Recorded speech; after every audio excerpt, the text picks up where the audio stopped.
ভিডিওটা শুরু করছি সন্ধ্যা থেকে। বাসায় মেহমান, তাই ভিডিও দিতে পারছি না। তো যা টুকটাক নাস্তা বানিয়েছি তাই আপনাদের সাথে শেয়ার করছি। হ্যালো এভরিওয়ান, আসসালামু আলাইকুম। সবাই কেমন আছেন? আলহামদুলিল্লাহ আমি অনেক ভালো আছি। তো এই যে সন্ধ্যায় ভাবির সাথে মুড়ি মাখিয়ে খাচ্ছিলাম, সেটাই আপনাদের সাথে শেয়ার করলাম। তো আমি এখানে পেঁয়াজ, কাঁচামরিচ, ধনেপাতা, আপনার টমেটো, শসা আর গাজর কুচি করে নিয়েছি। আমি কিন্তু এটা শুধু চানাচুর দিয়ে মাখিয়ে খাই, কিন্তু ভাবি বললো কয়টা মুড়ি দেন, তাহলে খেতে ভালো লাগবে। তো ভাবির কথা শুনে আমি অল্প কয়টা মুড়ি দিয়েছি। আর এভাবে কিন্তু মুড়ি মাখানো খেতে আসলেই ভালো লাগে।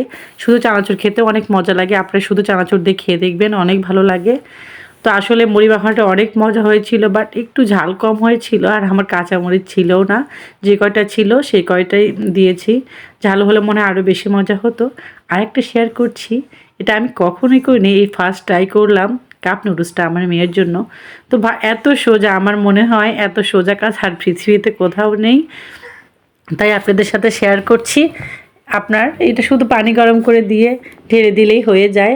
আসলে আমার এত ভালো লেগেছে এই কাজটা করতে, আমার মনে খুবই ভালো লেগেছে। তো হয়ে গেছে আজকে এই পর্যন্ত। সবাই ভালো থাকবেন। আল্লাহ হাফেজ, টাটা।